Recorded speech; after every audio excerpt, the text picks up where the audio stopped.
Hi, I'm Giles Martin. I'm here in Abbey Road Studio 2. I was actually born in 1969 on John Lennon's birthday, which fascinated him. He said to my dad, "No, you're not sort of arsehole he's going to turn out to be." It's funny, growing up as a kid, having a father like George Martin, you can't compare it to anything else. I've never actually swapped dads with anyone. But we didn't necessarily, myself and my sister didn't necessarily grow up in a terribly musical house, apart from, as a kid, I noticed my dad played the piano a lot, and odd people would come back and forth. In fact, when I was a playgroup, they went around the class, and I was about 4 or 5, and they said, what do your parents do for a living? And they, my dad's an accountant, my dad's a lawyer, my dad's a truck driver, whatever. And I said, my dad just sits at home and plays the piano. And it turns out he was writing, I think he was writing the music for Live and Let Die, the film at the time. And there's huge embarrassment amongst my parents. They go, he's not employed, he's got a proper job.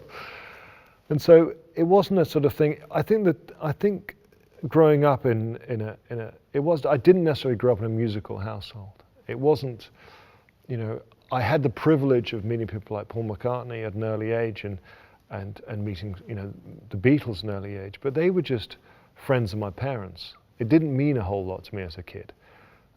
I remember when I became interested in the guitar and became interested in songwriting, Paul did say to me, he was incredibly encouraging. He goes, "That's great, I find it difficult to write songs, and I'm Paul McCartney." So I did have a privileged sort of background as far as that goes. My parents were always very wary of me getting a proper job. I learned to play the guitar, as some people might be able to see, quite badly. But behind my parents' back, it was a thing, don't join the music industry.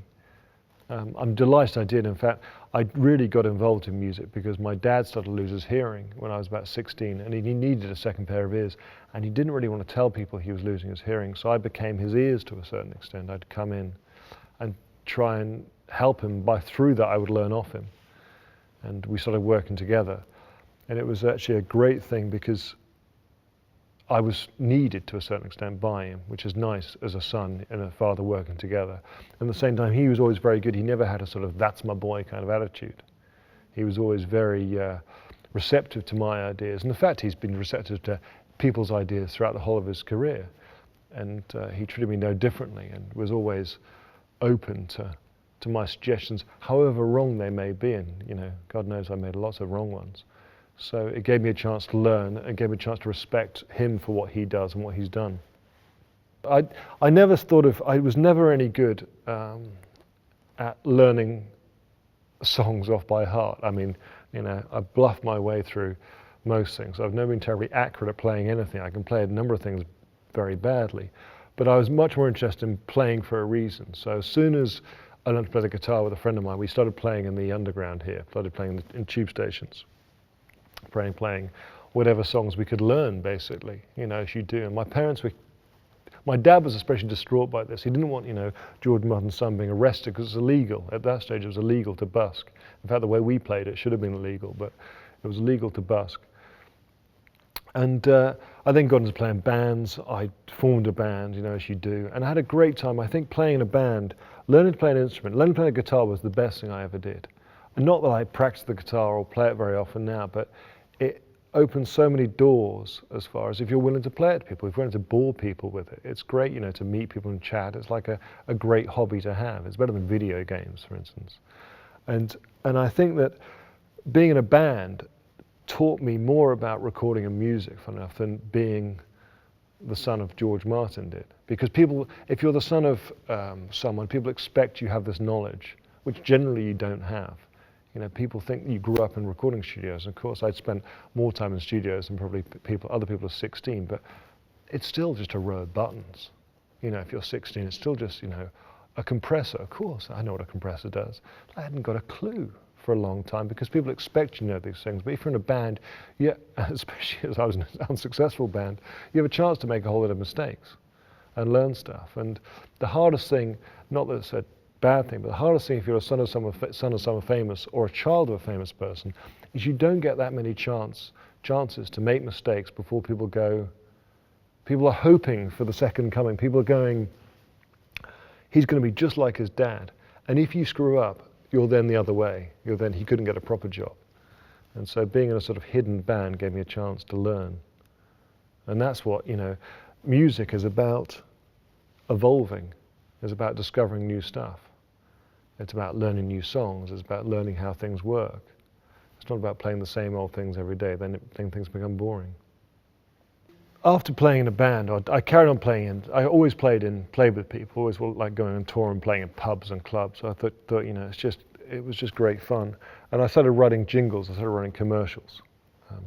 I started doing gasoline adverts. That was for France. French gasoline was the peak of my life. And that was when I was at university. And then when I left university, I wanted to become a record producer. I wanted to write music for people and produce people, but I couldn't. I didn't have any, what do? You can't go, I'm the son of George Martin, let me produce you, or give me a job. And so I ended up working in press. And at the same time, I started looking at bands. And funny enough, my dad was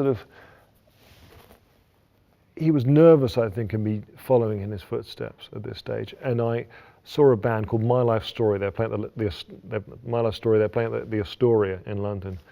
And I went to go see them play, and I thought they were good. And they had a whole lot of strings, and I did an arrangement of them and produced them.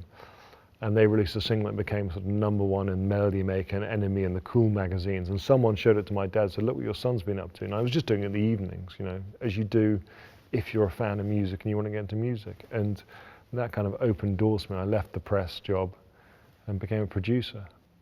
Production engineering is something that you learn stuff all the time with, like any sort of music. I mean, I think for me, starting out and how I am now, if I can work in any form of music, I'm happy. It doesn't matter. It's just, I think I produce more stuff now and remix and mix stuff now, probably because in a way it's what people expect of me, and maybe I'm okay at it.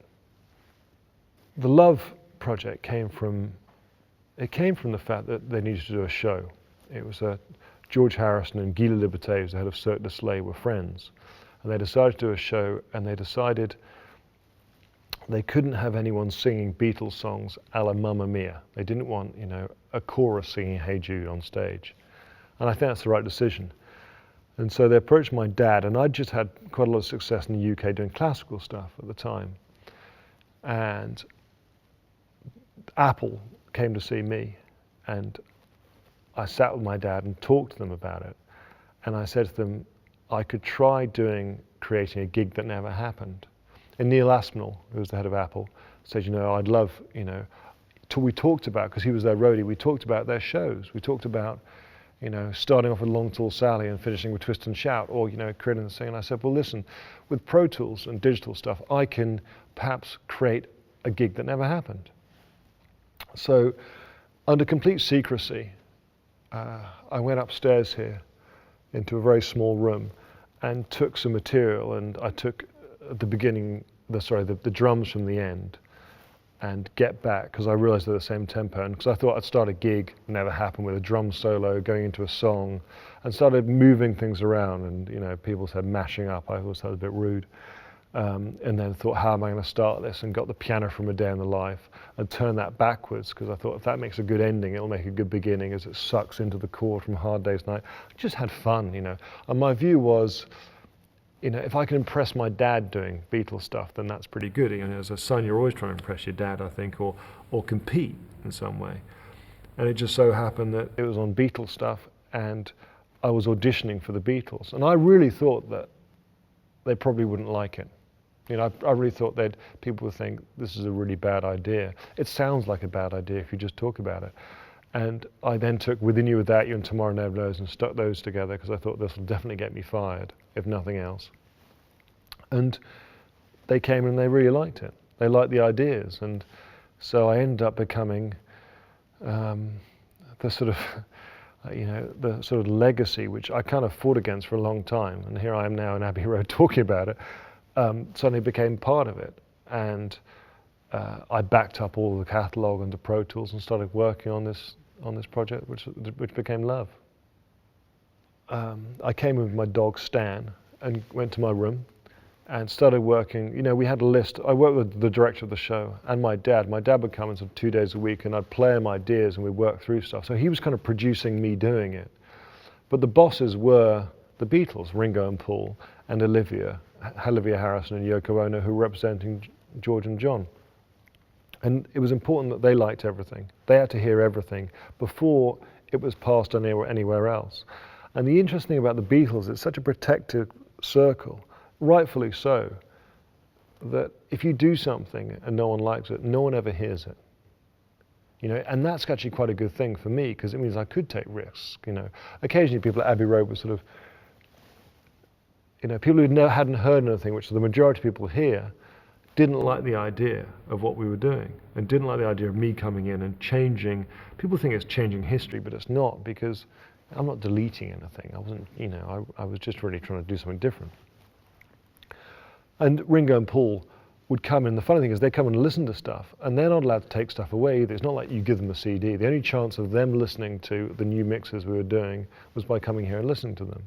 And then later, as we got the technology sorted out and secure drives were done, I would go and see Yoko and sit down with her and work through stuff. And it's fascinating. For me, it was fascinating because I have no past with them. You know, I certainly wasn't there at the time. And so it's kind of on an even, I'm way down the pecking order, but it's kind of, I meet on an even keel, as it were. There's no history. I have no, you know, experience of anything they did. So it was quite easy for me just to go, do you like it, or what don't you like about it? And they were very proactive in it, all four of them, you know, the two wives and Ringo and Paul. You know, Paul was the one that would give me the fear, because he's such a good musician. I mean, Ringo's a pretty good musician as well, and they'd you know, they know their stuff and they know their own material.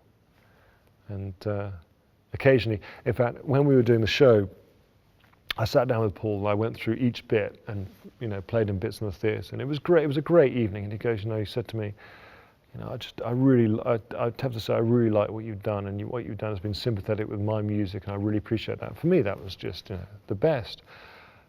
But when it came to the opening of the show, at the very beginning, when people walk into the theatre and they're sitting down, I couldn't work out because they wanted Beatles music to play, and someone said, well, why don't you just do another 60 minutes of, and I mean, it took me 2 years to do the 90 minutes.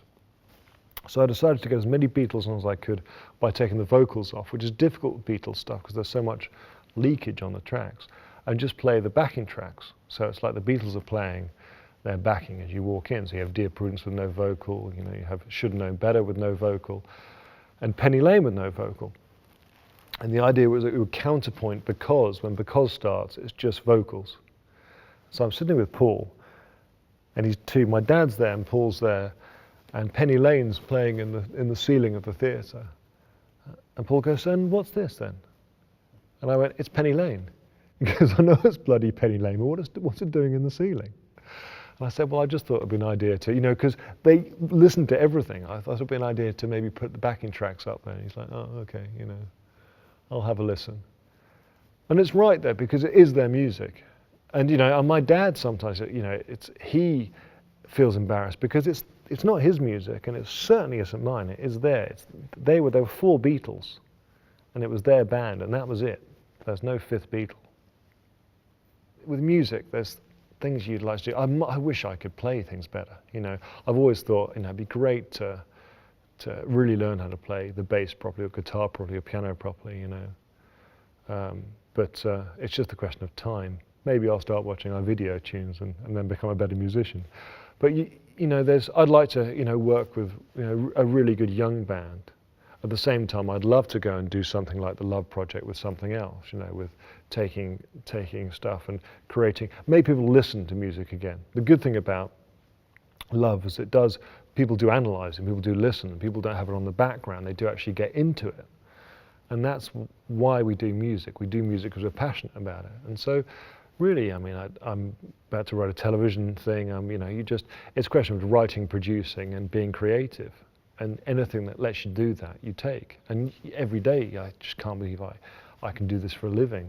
You know, I was told by my parents for years it's an impossible job to do for a living, despite coming from my background, because I think maybe when I have kids, I'll be doing the same thing. You know, don't go into music. You know, but you do it because you love it, and if you can get paid for it, it means you don't have to do another job to get in the way as well. So it's fantastic. I would say to anyone learning an instrument, anyone, you know, struggling, because let's face it, we all struggle with instruments all the time, and we struggle with music. is that no matter how hard it is, it's hard for everyone. And that love that you have for it, never let go of it, because you know, you might be trying to learn a song and go, I'm never going to learn this. But the fact of it is, you do learn, and you do move on. And the thing to do is never ever give up. Never ever lose that drive and that feeling you get when you work something out or you hear some great music. Because it's much better than sitting down and watching the telly. I mean, the thing about music is that I think if anyone's toured, I used to tour a lot. You know, you end up kind of working on automatic pilot. And you start amusing yourself with stuff. I was playing bass in a band, and you start playing the same things over and over again. And I was once in Germany, and I used to jump off the stage. And I jumped off the stage, and I had no idea until I left the how far I was jumping. We played the end of the concert, and I jumped off the stage, and there was no crowd there. I mean, let's face it, we weren't that popular, but there was a break before the people. And I launched off the stage, and seeing the band's faces, and they looked at me, I was like, oh my God, I'm gonna die. I'm gonna die in a shit club in Germany. And I dropped about 12 feet. My bass amp almost followed me, because I didn't have wireless or anything. The bass, it was like Wile E. Coyote. My lead unraveled. It was the only thing that kept me alive. And an Ampeg SV200 or they called came crashing down afterwards. But yeah, I spent most of my time being laughed at by people. You know, I think it's important. I think it's important in studios to have a good laugh.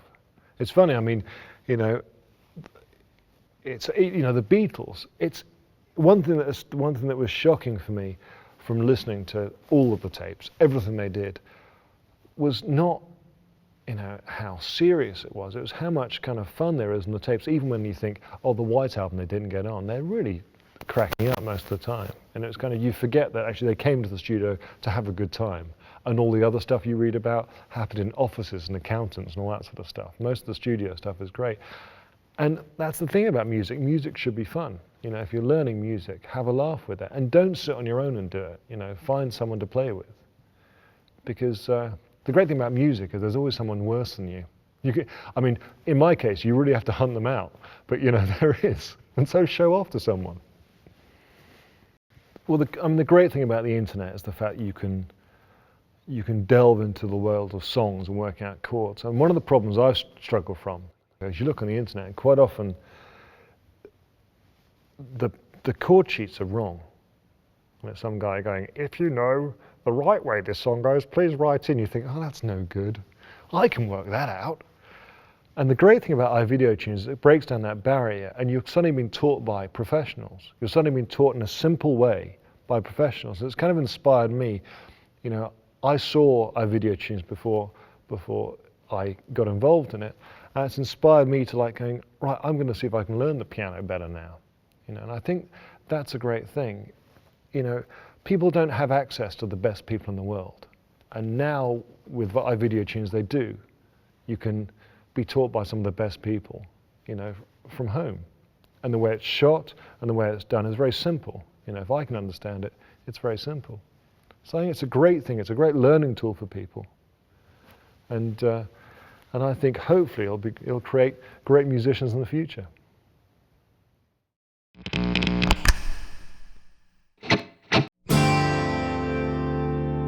It's been a hard day. Hi, this is Giles Martin here at Abbey Road Studios, talking about A Hard Day's Night. A Hard Day's Night was recorded in this room on the 18th of April 1964. The band played about 9 takes, and they chose take 5 was the best one they played. It was an early recording. It was done on 4-track. And the way it was done was drums, acoustic guitar, electric guitar, bass, all on one track. Hammered out, really. I mean, it was written to order. Again, it was a single that was written, you know, because they wanted a title to a film. They knew they were going to do a film. They had no idea what it was. And A Hard Day's Night came from Ringo, who'd said, it's been a hard day, and he suddenly realized it was nighttime, and he said night. And John and Paul went, excellent, we'll take that, thank you very much, and wrote the song around it. And it's it shows the band as their sort of, you know, well, black and white heyday. It's that kind of feel. It's them kind of almost leaving Merseybeat behind and becoming the sort of, you know, complete band. And it's constructed in a way where you just have fours on the bass. And the bass is quite quiet, unlike later Beatles songs, where it becomes more of a feature, I suppose. And the bass is really just pulling down the rhythm. I think George is playing 12-string. And he's again accenting things with the drums, where John is playing acoustic guitar across the piece. And this is the foundation of the track. They recorded track 1, and they sang live. On top of this, they then overdubbed voices and crazy bongos, which you hear, which I think make the difference to the track. I think they're the things that drive the track. Double time, very, very fast bongos that go through the whole thing. On top of these, they then recorded the guitar solo with the piano. And this was done, my dad played the piano, George played the guitar, and they recorded it at half speed and sped it up. So it's a very tight sound. You know, it's slowed down and then sped up, and so it means everything's very tight and in time. If you listen to it, it's very, very difficult to play, but that's the reason why. You know, I guess it's the first speed guitar in history, even though they cheated. And at the end, the arpeggios, the descending arpeggios, again, same technique. They slowed the tape down, played them, and then sped the tape up. The most memorable thing about Hard Day's Night, apart from the fact it's a good song, or a great song, is the opening chord. And there's loads of discussions. So it's funny, it's one of those things where guitarists around the world go, you know, what chord is it? And there's, you know, my dad, I remember as a kid, my dad used to get asked by guitarists, what chord is it? And he never knew. I mean, he goes, well, I think it was just John banging a guitar, he used to say. But what it is actually is every time they overlaid something, there was a chord played based around G. I mean, people say it's a G 11th, suspended, you know. But I think it was just, it's an amalgam of people playing different versions of G. And what it is, the first take has a 12-string on it. I think it's a 12-string electric guitar playing the chord. That's on track 1. There's also an acoustic guitar playing on another track. And there's also a piano from the guitar solo track playing it as well. So you have acoustic guitar, electric guitar, and piano all playing this chord. And the combination of those 3 instruments creates this sort of chiming chord, which sounds like one guitar.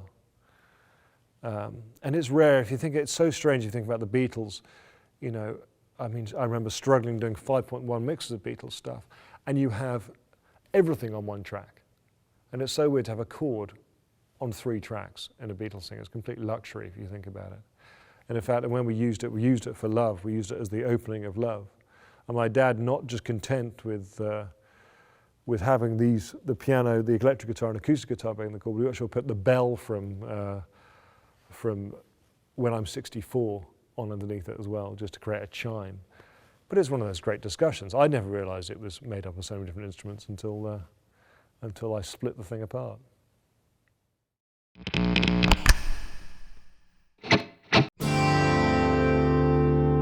It's been a hard With A Hard Day's Night, it's funny actually, Paul hadn't got round, he was really just driving the rhythm along.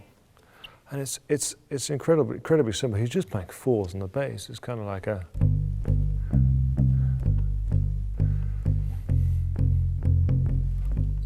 Really is just that. Even I can play it.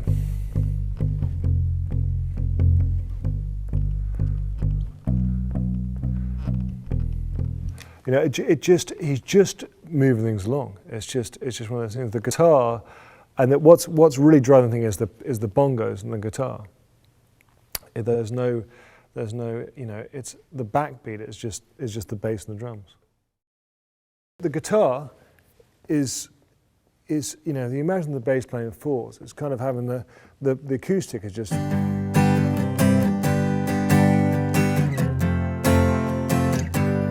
G, G, C, F, C, C, D,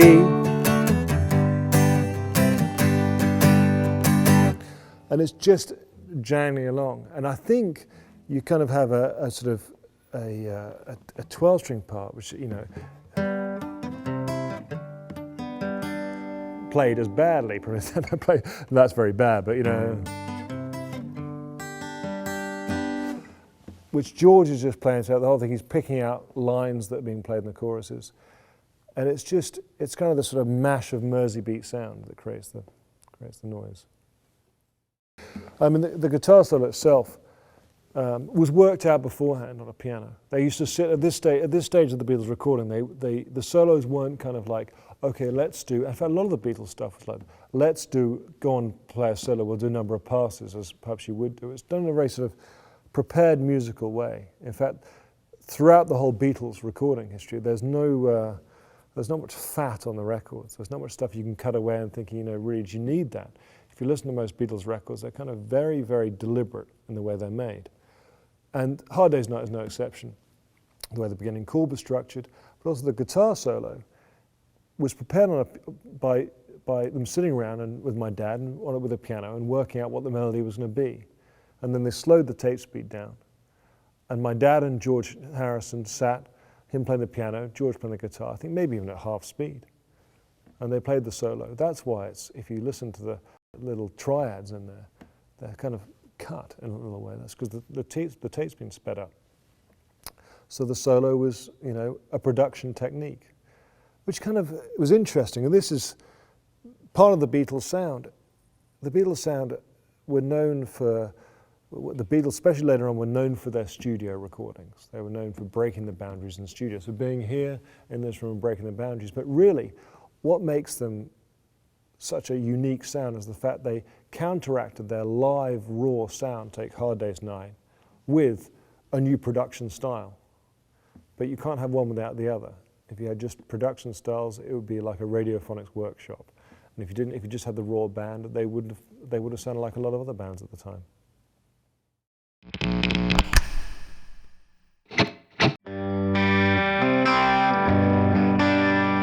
Let's check out the tone we used for the rhythm guitar on Hard Day's Night.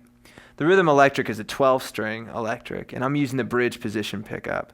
It has kind of a decidedly spiky sound. And the way you want to set your amp is, if you have a two-channel amp like this, you definitely want to use the cleaner channel, but you want to kind of turn up the input gain on it to find that sweet spot where it starts to have a little bit more sustain, but it doesn't quite break up and distort or saturate. You want it to just sing and be spiky.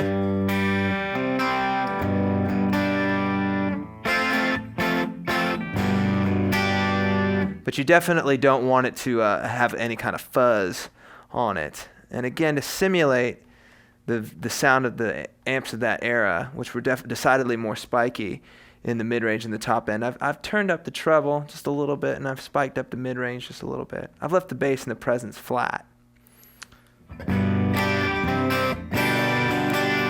So again, just a clean channel with just a little bit of dirt on it, just to add a little extra sustain, up the treble, up the mids to make it spiky, and you've got the right tone.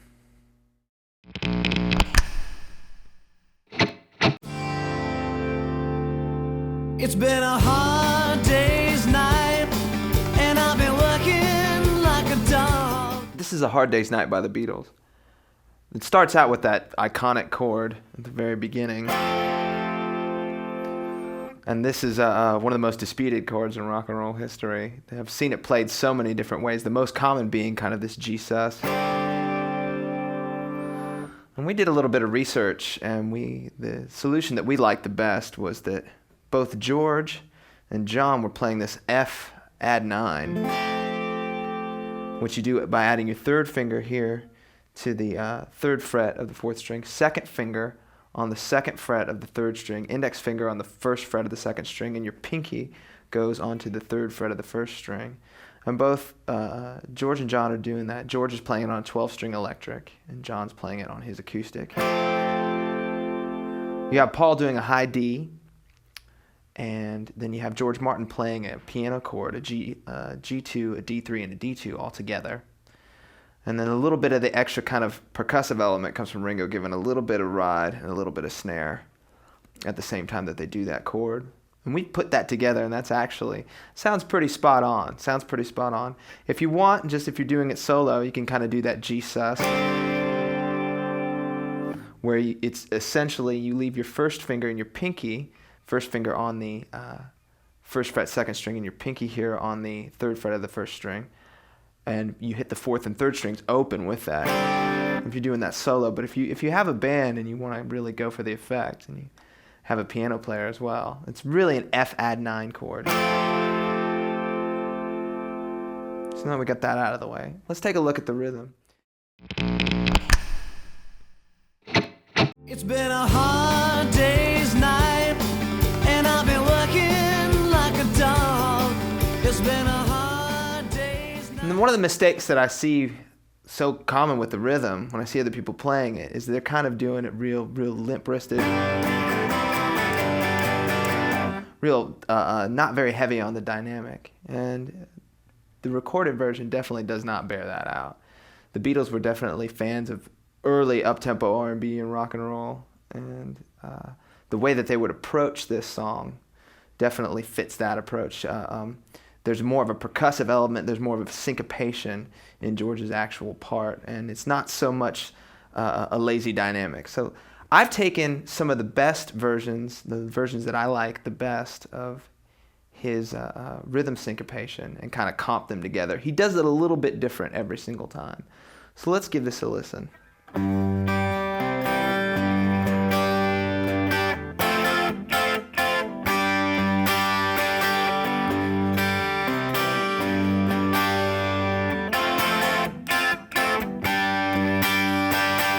little bit more shake, rattle, and roll than the standard kind of. So let's start out with the G chord, second finger on the third fret of the sixth string, index finger on the second fret of the fifth string, third finger on the third fret, second string, pinky on the third fret of the first string. Now, when I'm fretting this G, I'm not always necessarily picking every single note in the G. I'm just fretting it as a matter of course, and it allows you to kind of be sloppy and imprecise. If you don't hit the strings that you intend to, you'll still hit a right string. So I'm hitting the sixth string, then I'm hitting around the third string. Sometimes, again, you can catch the second string with it. Then I'm going to C, but I'm keeping my pinky down here on, so keep your pinky here on the third fret of the first string and go to a C major chord. Your third finger is going to stay on to, the third fret of the fifth string, second finger is going to the second fret of the fourth string, index finger is going to the first fret of the second string. So I'm going to that C, and I'm hitting the fifth string, just the bass note, and then I'm hitting the third string. So. And then I'm going back to G. So I'm hitting the bass note, the sixth string twice before going up to the higher part. Roundabout's the third string. Sometimes I get the second, sometimes I get the first in there. Then we go to an F, and my favorite version of this F is that syncopated F.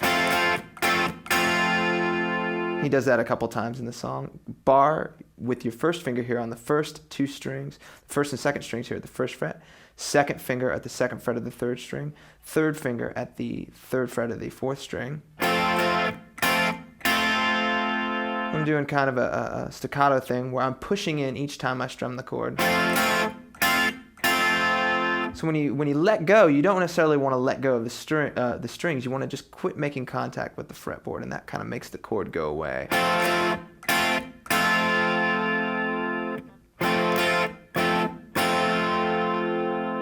And then I'm ending it with a little bit more intense version of that G.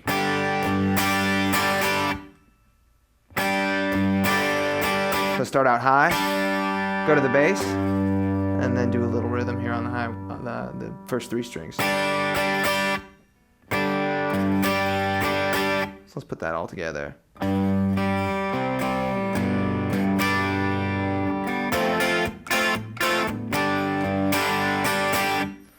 You definitely want to put some oomph into it when you're playing it. Definitely old school rock and roll style. Cause when I get you alone, you know I feel okay when I'm home. Then we have the C7 to the D7. So let's give that a listen.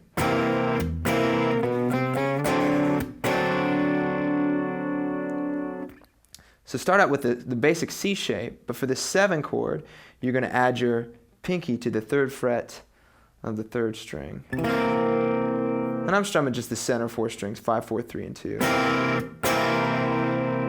When you want to kind of dig into these chords, sometimes having less notes is more. So I'm strumming that chord twice, and then I'm doing this walk up to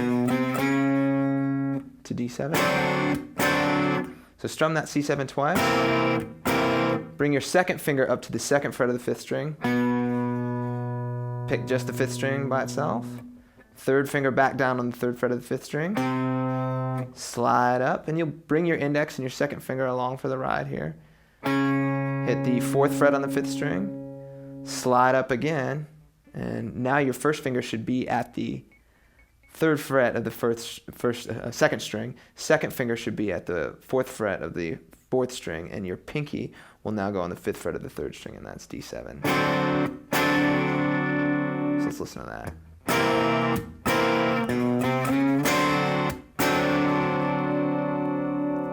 And then we'll have the turnaround. So I'm just doing a G, C7, back to G. So let's give that a listen.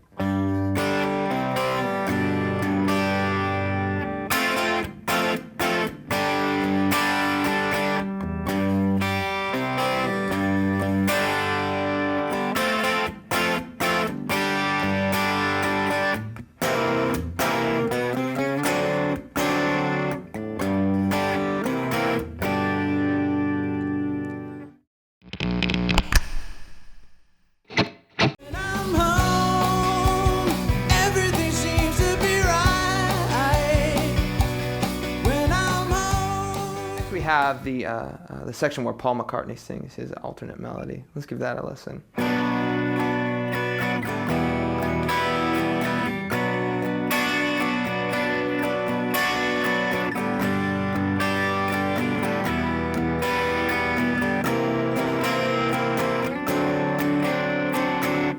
And that's just a B minor. So take your index finger and you're going to bar on the 2nd fret from the 5th string down to the 1st string, bar across those 5 strings. Add your 2nd finger to the 3rd fret of the 2nd string.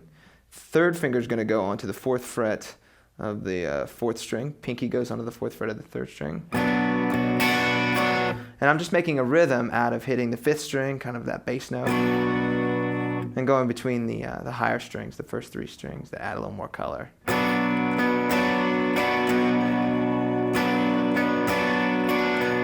Again, this isn't really an exact science. You want to kind of just keep that rock and roll rhythm chugging along.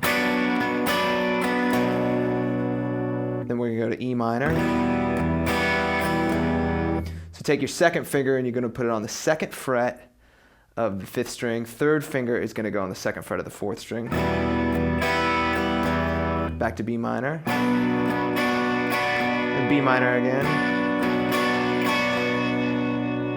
Now we're going to go to G major, E minor, C7, and then D7.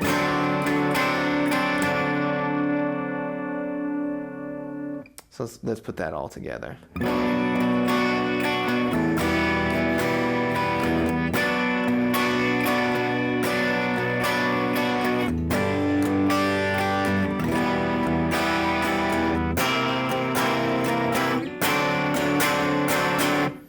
Then it's back to the verse. All right, let's check out some of the lead guitar parts.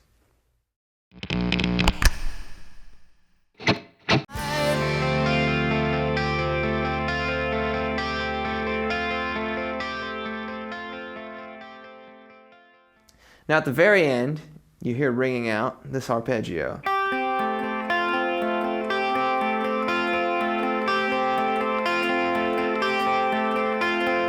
And it's done in the same stereo spaces where the lead guitar would be coming out.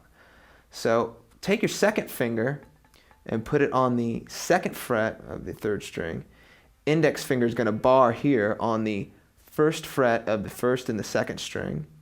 And then either use your pinky or your 3rd finger, I'm using my pinky, to fret the 3rd fret on the 5th string. So fret the 3rd fret on that 1st string, and you're going to pick the 1st, the 2nd, the 3rd, and then back to the 2nd. Then you're going to lift up your pinky or your 3rd finger, and you've got the first 2 strings barred on the 1st fret, and pick that same pattern. 1st, 2nd, 3rd, then 2nd.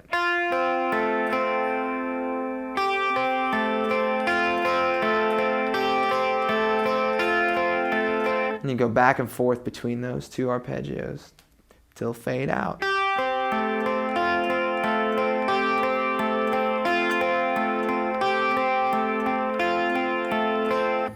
And that's the lead guitar for Hard Day's Night. Let's check out the acoustic rhythm next.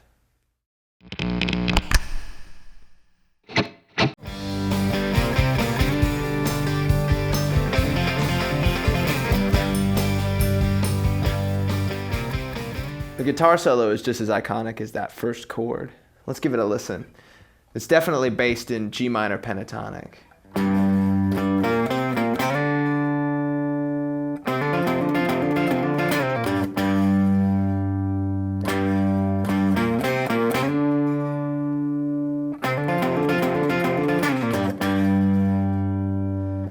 And in the track, you have that 12-string electric guitar playing the solo, and then you have an acoustic guitar doubling it. And at the end of the solo, you'll hear the acoustic guitar kind of go into the next section with this lick. So let's take a look at that first lick. So take your 3rd finger and you want to place it on the 3rd fret of the top string, the 6th string. Pick it again. Go to your index finger on the 5th string, 1st fret. Put your 3rd finger down on the 3rd fret of the 5th string. Pick that. Go back to the index finger on the 5th fret. Put your 3rd finger back down onto the 3rd fret of the 5th string. Pick it and slide up 2 frets to the 5th fret.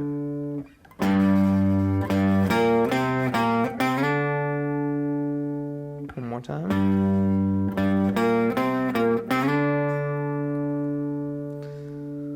Now we've got that fast hammer-on lick. You're going to take your index finger and you're going to bar here on the 3rd fret of the 5th and the 4th string.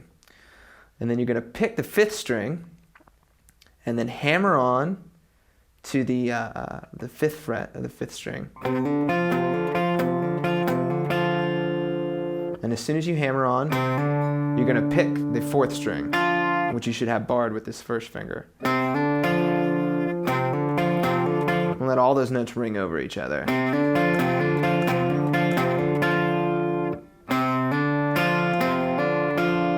And the trick to get those notes to ring over each other is you really want to hammer on with the very tip of your 3rd finger. If you haven't done this before, it's really feels kind of weird where you're trying to keep that 1st finger flattened in that bar and at the same time use just the tip of your 3rd finger. And thumb placement is everything. You really want to experiment with that. I've got my thumb about just a little bit lower than midway on the back of the neck. You do that lick 4 times. Then we have.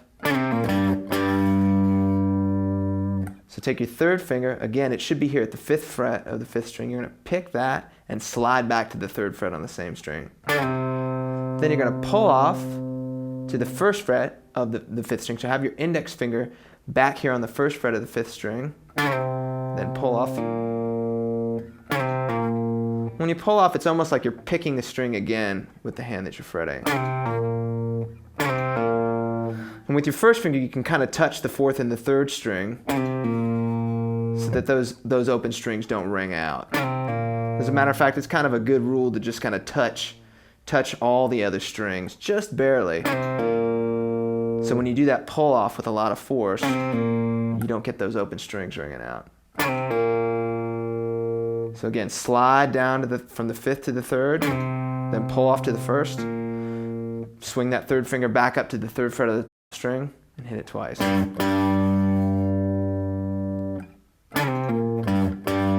So you do that lick, that whole entire lick twice. And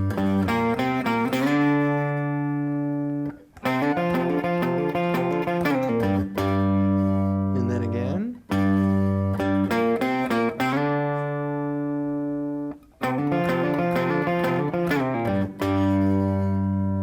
And then we hear the acoustic guitar play this. So start with your second finger here on the 3rd fret of the 6th string. Put your pinky here on the 5th fret of the 6th string. Index finger on the 2nd fret of the 5th string. 3rd finger on the 3rd fret of the 5th string. And then you're going to walk back down, back to the 2nd fret on the 5th string. Pinky goes to the 5th fret, 6th string. 2nd finger goes to the 3rd fret, 6th string. Again, it's important to note that even though I'm playing this right now on the 12th string, it's the acoustic that's doubling the solo that actually plays this part.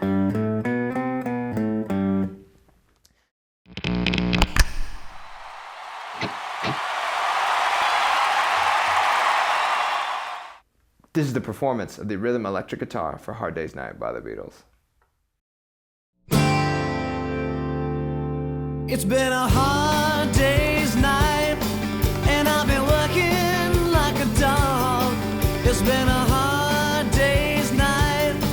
I should be sleeping like a log. But when I get home to you, I find the things that you do will make me feel alright.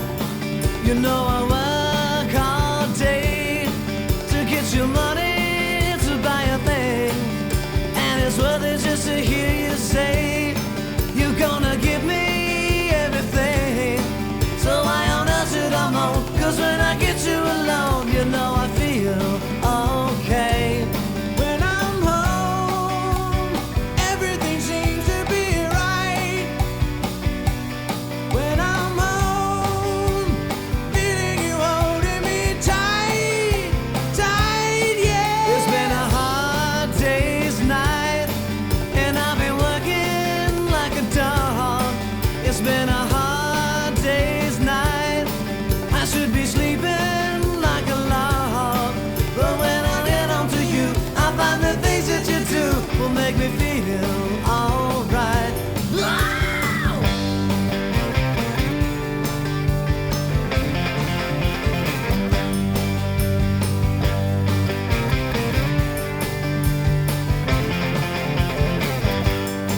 So why on earth should I moan? 'Cause when I get you alone, you know I feel okay. When I'm home, everything seems to be right. When I'm home, feeling you holding me tight, tight, yeah. Oh, it's been a hard day's night, and I've been working like a dog. It's been a hard day's night. I should be sleeping like a log. But when I get home to you, I find the things that you do will make me feel alright. You know I feel alright. You know I feel alright.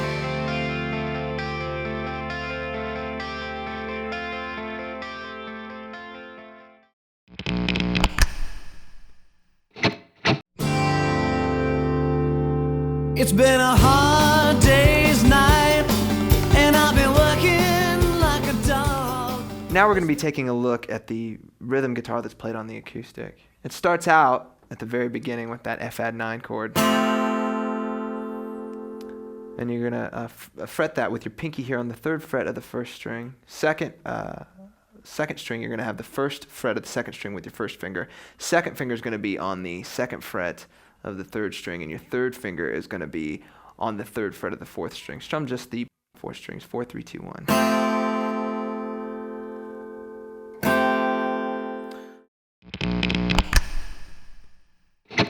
It's been a hard day's night, and I've been working like a dog.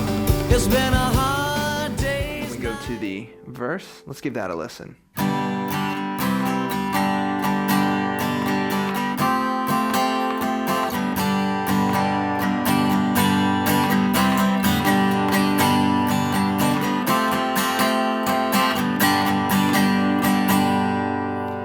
And if you'll notice, as I'm playing through those chords, I'm keeping my pinky down here on the 3rd fret of the 1st string. That's a G, throughout all of the chords. And what that does is that gives that G just chimes out over top of all these other chords, and it gives this part a unified feel.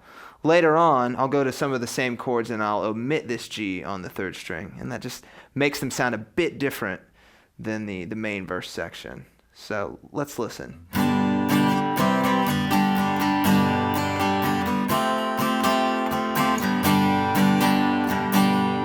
So we're going to start out with a G chord, second finger here on the third fret of the sixth string, index finger on the second fret, fifth string. Third finger is going to go onto the third fret of the second string, and your pinky is going to go on the third fret of the first string. That's G. Then we're going to go to C, again keeping our pinky on the third fret of the first string. Regular C shape, third finger on the third fret of the fifth string, second finger on the second fret of the fourth string, index finger on the first fret of the second string. Come back to that G. Then go back to the F add 9. And then back to the G.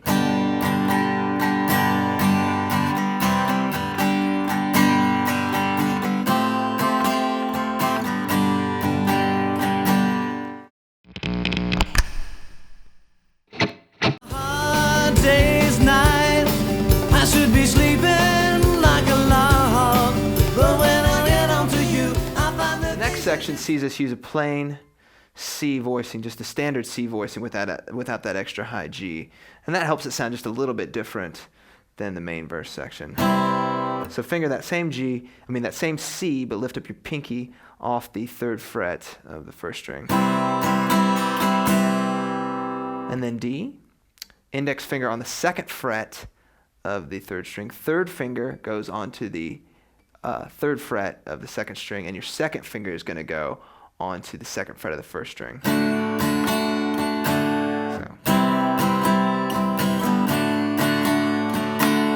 And then we have the turnaround. So start out with a standard G. Now we're going to go to C7. So finger that regular C, third finger on the third fret, fifth string, second finger on the second fret, fourth string, index finger on the first fret of the second string, but now you're going to add your pinky to the third fret of the third string, and that makes it C7. So let's put the whole verse section together.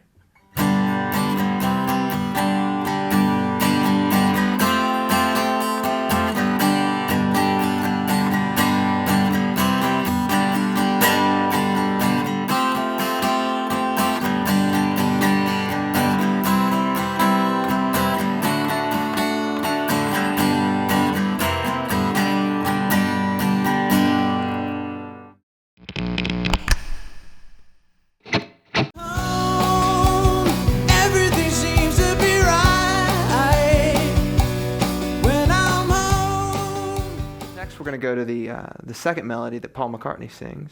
It switches to a B minor chord. Let's play through that section here and give it a listen.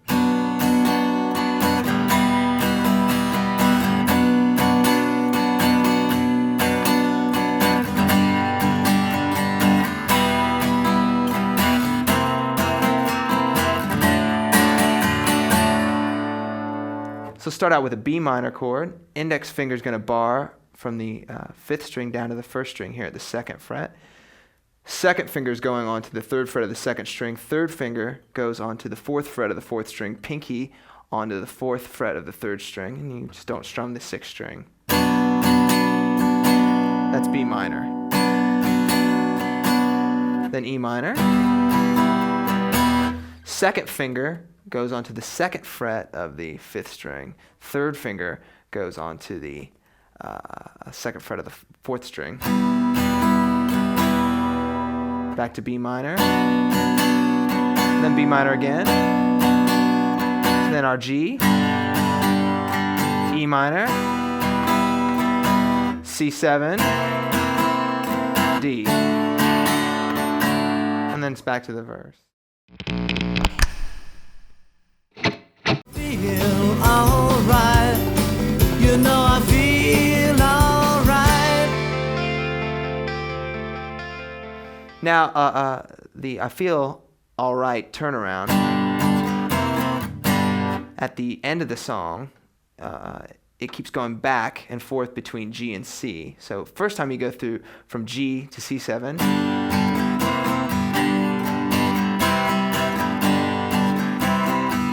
Then you alternate between G and C.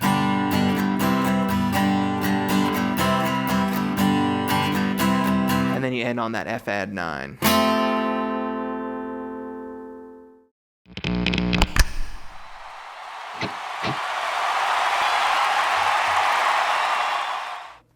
This is the performance of the acoustic guitar for Hard Day's Night. It's been a hard day's night, and I've been working like a dog. It's been a hard day's night, I should be sleeping like a log. But when I get onto you, I find the things that you do will make me feel alright. You know I work all day to get your money to buy a thing, and it's worth it just to hear you say you're gonna give me everything. So why on earth should I moan? 'Cause when I get you alone, you know I feel okay. When I'm home, everything seems to be right. When I'm home, feeling you holding me tight, tight, yeah. It's been a hard day's night, and I've been working like a dog. It's been a hard day's night, I should be sleeping like a log. But when I get onto you, I find the things that you do will make me feel alright.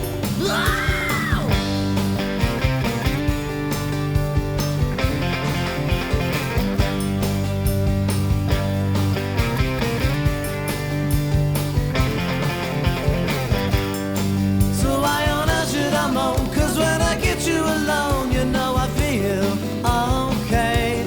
When I'm home, everything seems to be right. When I'm home, feeling you holding me tight, tight, yeah. Oh, it's been a hard day's night, and I've been working like a dog. It's been a hard day's night, I should be sleeping like a log. But when I get onto you, I find the things that you do will make me feel alright. You know I feel alright. You know I feel